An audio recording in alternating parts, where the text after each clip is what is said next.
ሰላም እንዴት ናችሁ? ዛሬ የምናየው እንዴት በቀላሉ ዋይፋያችን ከመበላሸቱ በፊት ለማስተካከል የሚጠቅመንን አንድ ሴቲንግ ባክአፕ እንዴት እናደርጋለን። በመጀመሪያ ዋይፋይ ሴቲንጋችን ውስጥ በመግባት ማኔጅ ራውተር የሚለው ኦፕሽን ውስጥ እንገባለን። ዋይፋያችንን ታፕ ካደረግን በኋላ ማኔጅ ራውተርን ታፕ ስናደርጋት በቀጥታ ወደ ብራውዘራችን ይወስደናል። እዚህ ብራውዘር ላይ ስንገባ ሁለት አማራጮች ይመጣል። የመጀመሪያው ዩዘር ኔም እና ፓስዋርድ ይመጣል። የሁላችንም ባይ ዲፎልት ዩዘር ኔም እና ፓስዋርዳችን አድሚን ነው።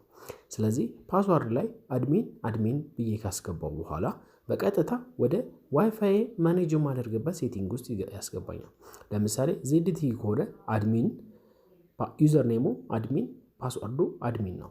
ስለዚህ ወደ ሴቲንጉ ስንገባ እዚህ ሴቲንግ ላይ በመጀመሪያ የተለያዩ አማራጮች ይመጣል። የመጀመሪያው ሴትአፕ የሚል ኦፕሽን በመጀመሪያ ዋይፋያችንን ሪሴት ካደረግነው በቀጥታ እዚህ ውስጥ ገብተን ማስተካከል እንችላለን። ሁለተኛው ደግሞ አድቫንስ የሚል ኦፕሽን አለ። ሶስተኛ ላይ ያለው ሜንቴናንስ የሚል ኦፕሽን አለ። ዛሬ የምንገባው እዚህ ሜንቴናንስ የሚል ኦፕሽን ውስጥ ነው። እዚህ ኦፕሽን ውስጥ የተለያዩ አማራጮች አሉ። ለምሳሌ ዋይፋያችንን ካስተካከልን በኋላ ሪቡት የምናደርግበት፣ ዋይፋያችንን ባይ ዲፎልት ሪሴት የምናደርግበት፣ ሌላኛው ደግሞ ዋይፋያችን ከመበላሸቱ በፊት ባክአፕ የምናስቀምጥበት ሴቲንግ አለ። ሌላኛው ደግሞ ያስቀመጥነውን ባክአፕ መመለስ የምንችልበት ሴቲንግ ተቀምጧል። በመጀመሪያ ባክአፕ ለማድረግ ባክ ሴቲንግ የምትለዋን ታፕ ስናደርጋት ኮንፊግሬሽን ወይንም ኮንፊግ ብሎ IMG ፋይል ሴቭ ያደርግልናል። ወደ ስልካችን ሴቭ ያደርግልናል። ይሄንን ሴቲንግ ነው በኋላ ከተበላሸ በኋላ ሪከቨር አድርገን የምናስተካክልበት። ስለዚህ እቺ ባክ ሴቲንግን ታፕ ስናደርጋት ኮንፊግ የምትል ኦፕሽን ይመጣል። ማለትም ዳውንሎድ ፋይል አጌን ይለናል።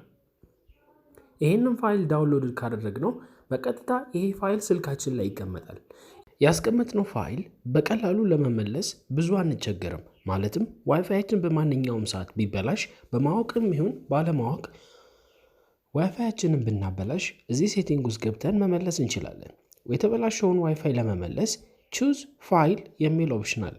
ቹዝ የምናደርገው ወይም የምንመርጠው በመጀመሪያ ባክአፕ አድርገን ያስቀመጥነው ኮንፊግ ወይም ኮንፊግሬሽን ብለን ያስቀመጥነውን ሴቲንግ ለመመለስ እንጠቀምበታለን።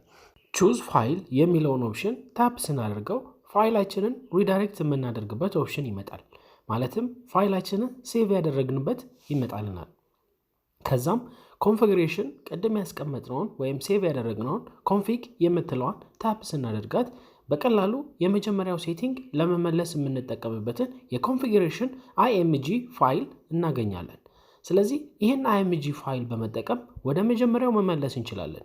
አፕዴት ሴቲንግ የምትለዋን ታፕ ስናደርጋት ራውተራችን አውቶማቲካሊ ሪስታርት ያደርግና ወደ መጀመሪያው ይመለሳል ማለት ነው። ስለዚህ ቴሌ መደወል ሳይጠበቅብን በቀላሉ እንደዚህ ማስተካከል እንችላለን። ስለተከታተላችሁኝ አመሰግናለሁ። ሰብስክራይብ በማድረግ ቤተሰብ ይሁኑ።